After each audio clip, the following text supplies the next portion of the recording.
2 days after I walked across the stage to collect my college degree, a moment I celebrated without them, my father's text flashed on my screen. "We need $2,100 for your mother's medical bills. Transfer it today." I stared at the words, feeling the familiar cold weight of obligation settle in my stomach. But this time, for the first time, I typed back a simple, terrifying word: no.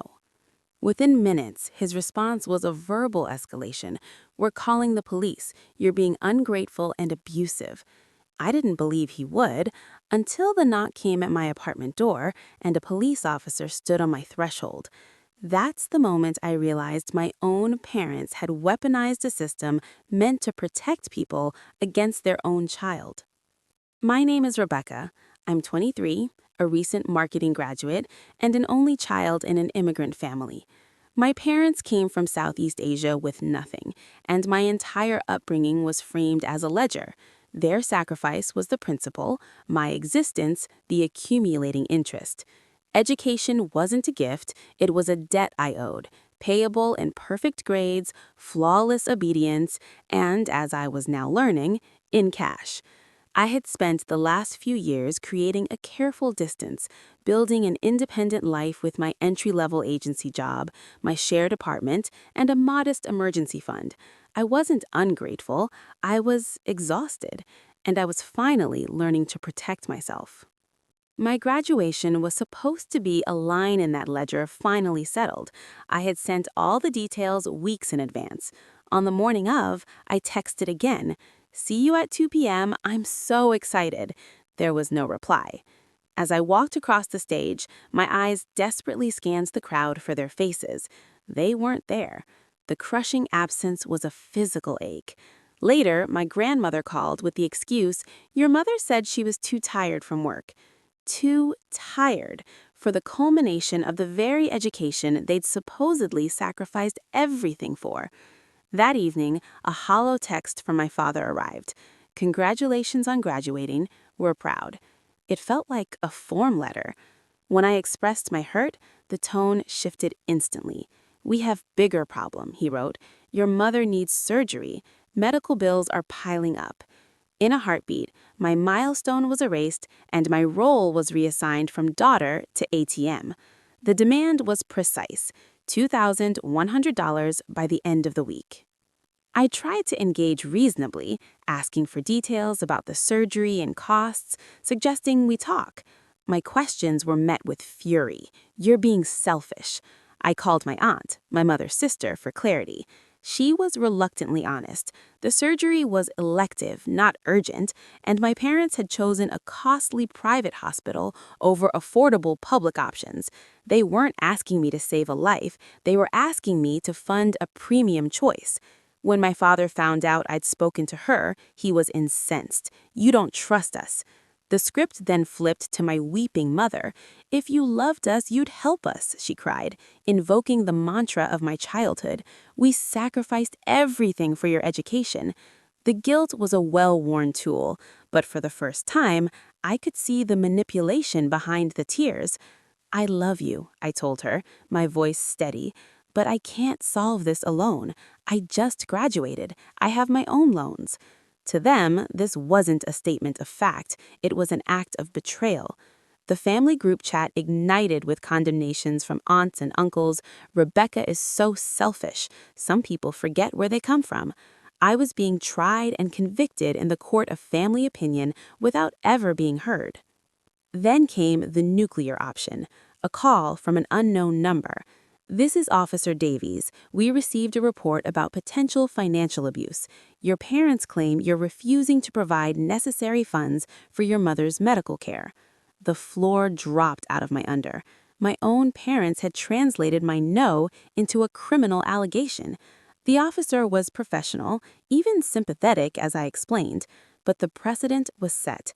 They had crossed a line from emotional blackmail into legal intimidation. The fear was paralyzing. What they didn't know was that their escalation had been my therapist's warning. For 2 years, I'd been in therapy, unpacking our dysfunctional dynamics. Dr. Patel had told me, "When you set a boundary, they may escalate. Be prepared. So I had been. Quietly, I documented everything: screenshots of guilt-laden texts, notes on coercive conversations. I'd researched legal obligations, learning that adult children have no duty to support their parents financially. I'd even spoken to a paralegal friend and saved contacts for a domestic abuse hotline, as financial coercion is a recognized form of abuse. I was not the helpless child they assumed I was. Bolstered by my best friend Sarah and a crisis session with Dr. Patel, I fortified myself. The threats continued. "Transfer the money now," my father texted, falsely claiming the police had ordered it. My mother's calls became relentless, a symphony of weeping. The final ultimatum arrived: "Transfer $2,100 by Friday, or we're done with you. You're no longer our daughter." It was a choice between my financial stability and my familial identity. I chose stability. I spent hours crafting a response. I sent it not just to my father, but to my mother and my aunt for witnesses. I laid out a timeline: their absence at my graduation, followed immediately by a financial demand. I stated my reality.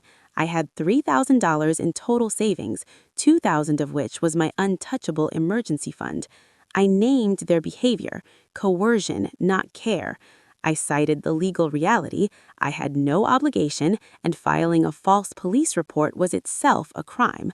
I outlined the years of emotional manipulation. Then I drew my line in the sand. I will not send the money. I love you, but I can't set myself on fire to keep you warm. The backlash was swift and cold. My father called, his voice icy. "You're disrespectful. You owe us." "I don't owe you my financial security. That's control, not love." He tried every angle, even weaponizing my mother's health again. When he saw I wouldn't bend, he delivered the sentence: "Fine, we're done. Don't contact us again." My mother's call later was a torrent of tears and accusations of heartlessness. I used the phrases I'd practiced with Dr. Patel. "Guilt isn't payment for love. I hope you get the care you need, but I won't fund it by destroying my own stability." Then, silence. The very silence I had feared my entire life. But instead of feeling like a punishment, it felt like a release. The crushing guilt I expected never came.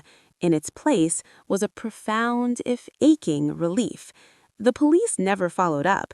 The threat had been a bluff. But the lesson was real. Weeks later, with Dr. Patel's guidance, I sent a formal letter outlining my boundaries for any future relationship. No financial demands, no guilt tripping, respect for my decisions. My father's only response weeks later was a terse, "We're still your parents." It wasn't an apology, but it was an acknowledgement of a new, uneasy reality. I finally understood the truth they had never taught me. Saying no to manipulation isn't abandoning family, it's claiming the right to your own life.